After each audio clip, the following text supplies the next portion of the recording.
On a misty morning in 1864, a 19-year-old ascended the throne of Bavaria, a king destined to be remembered as a dreamer, a romantic, and a madman. King Ludwig II of Bavaria, often referred to as the fairy tale king, is perhaps one of the most fascinating figures in European history. His story is both extraordinary and tragic, filled with grandeur, isolation, and the looming shadow of madness. Ludwig was not an ordinary monarch. His reign was marked by an obsession with beauty, art, and grandiose architecture.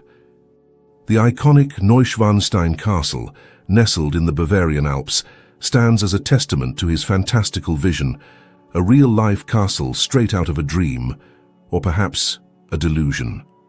Ludwig spent his life chasing after beauty and splendor, but was this pursuit a form of madness? And what does it mean for us to be labeled mad when what we desire doesn't align with societal norms? History is filled with people who have danced on the edge of madness and genius, and Ludwig was no exception. He adored music, particularly the works of Richard Wagner, and considered himself an artist trapped in the responsibilities of kingship. Ludwig wasn't interested in politics, governance, or the pragmatics of leadership. He was a king who dreamed of creating his own world, a world where art and beauty reigned supreme. But when does the pursuit of personal dreams, no matter how grand, become dangerous? How do we draw the line between creative genius and madness? For Ludwig, his detachment from political reality ultimately led to his downfall. He was declared insane and deposed in 1886, only to die mysteriously a few days later in Lake Starnberg, a death still shrouded in mystery and speculation. Was Ludwig truly mad, or was he simply a man who refused to bend to the harsh realities of life?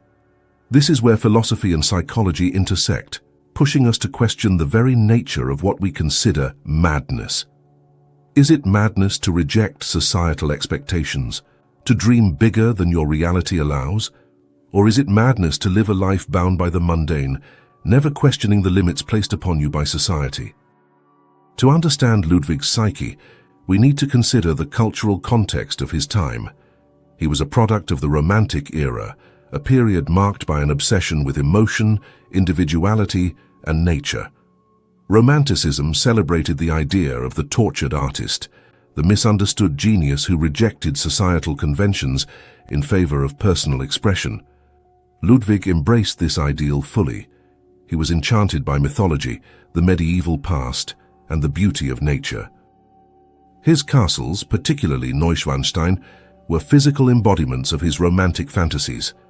He wanted to create a utopia of beauty and tranquility, far removed from the conflicts and politics of the real world. But Ludwig's dream world came at a cost. His extravagant building projects drained the Bavarian treasury, and his refusal to engage in the practical matters of governance left his kingdom vulnerable. His ministers grew increasingly frustrated with his inattention to state affairs, and whispers of his madness began to circulate. Here we are faced with another philosophical question. Is it wrong to live in pursuit of an ideal, even if that ideal is out of touch with reality? Ludwig was a man who sought to escape the grimness of his responsibilities by creating a world that was more beautiful, more perfect than the one he inhabited. In doing so, he fulfilled a personal longing, but at what cost to those around him? Ludwig's downfall is a classic example of how society reacts to those who don't conform. Throughout history, individuals who challenge the status quo, who live in ways that seem unconventional or irrational, have often been labeled as mad. But what does this say about society's relationship with the concept of madness? Are we too quick to dismiss people who think differently, who see the world in ways that we don't understand? In Ludwig's case, his refusal to play the role of a traditional king made him a target. His obsession with art, his withdrawal from public life, and his extravagant spending were seen as signs of madness by his ministers and contemporaries. But one could argue that what truly made Ludwig mad in their eyes was his failure to conform to their expectations of what a king should be.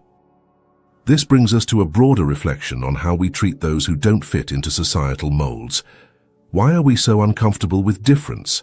Why do we label those who pursue unconventional dreams as mad or insane? Perhaps it's because madness, in all its forms, challenges our notions of what's normal and forces us to confront the uncomfortable truth that normalcy itself is a construct. Ludwig spent much of his life in isolation, retreating to his castles and avoiding public appearances. His withdrawal from the world has been attributed to his mental instability, but it also raises a deeper question about the nature of isolation and its effects on the human mind. When we isolate ourselves, we lose the checks and balances that come from interacting with others. Ludwig surrounded himself with a small group of trusted servants and advisors, but for the most part, he lived in a bubble of his own making. Without the grounding influence of human connection, it's easy for the mind to spiral into obsession, delusion, and perhaps madness. But is isolation always a bad thing?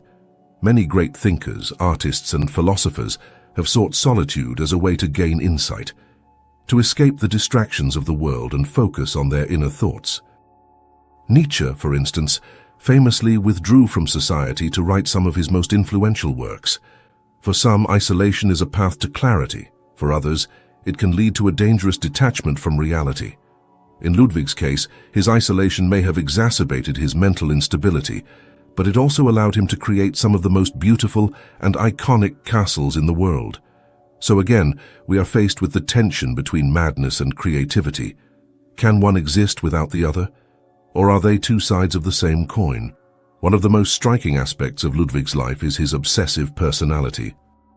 Whether it was his obsession with Wagner's operas, his fascination with medieval legends, or his relentless pursuit of building the perfect castle, Ludwig was a man driven by his passions. But there's a dark side to obsession, one that often leads to self-destruction. Obsession can be a double-edged sword. On one hand, it fuels creativity and innovation. Many of the greatest works of art, literature, and architecture were born from obsessive minds. But on the other hand, obsession can consume a person, blinding them to the practical realities of life and leading them down a path of isolation and madness. In Ludwig's case, his obsessions became all-consuming. He poured vast amounts of money into his castles, ignoring the financial strain it placed on his kingdom. His fixation on creating a world of beauty and fantasy caused him to neglect his duties as king, leading to political unrest and eventually his deposition. This raises another philosophical question. Is obsession inherently destructive, or can it be harnessed in a positive way? At what point does passion turn into madness? And how do we strike a balance between pursuing our dreams and staying grounded in reality? No discussion of Ludwig's life would be complete without addressing the mystery surrounding his death. In 1886, shortly after being declared insane and deposed, Ludwig was found dead in Lake Starnberg alongside his doctor. The official cause of death was drowning, but the circumstances remain suspicious. Some believe he was murdered by his political enemies, while others think it was a suicide. Ludwig's death only adds to the enigmatic nature of his life.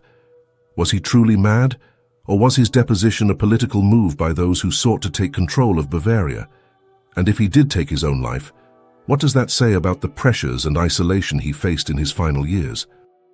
The mystery of Ludwig's death forces us to reflect on the fragility of the human mind and the impact of societal pressure on individuals who don't conform.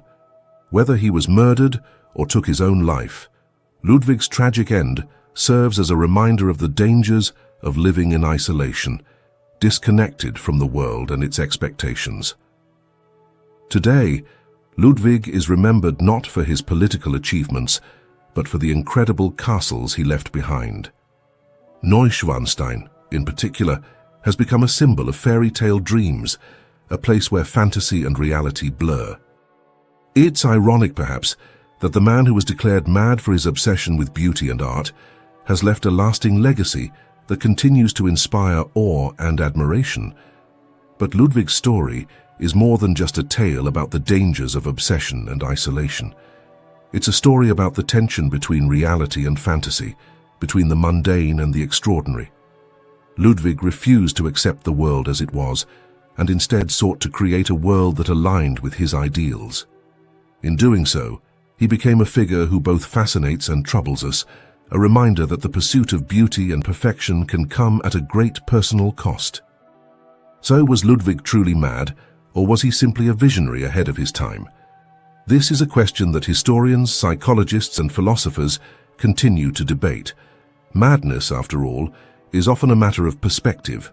What seems irrational to one person may be perfectly reasonable to another. Ludwig's life challenges us to reconsider our definitions of sanity and madness, to question the societal norms that dictate what is acceptable behavior and what is not. In the end, Ludwig's life invites us to reflect on our own dreams and ambitions. How far are we willing to go in pursuit of our ideals? And at what point does the pursuit of perfection become a form of madness? These are questions that have no easy answers, but they are questions worth asking as we navigate the complexities of our own lives.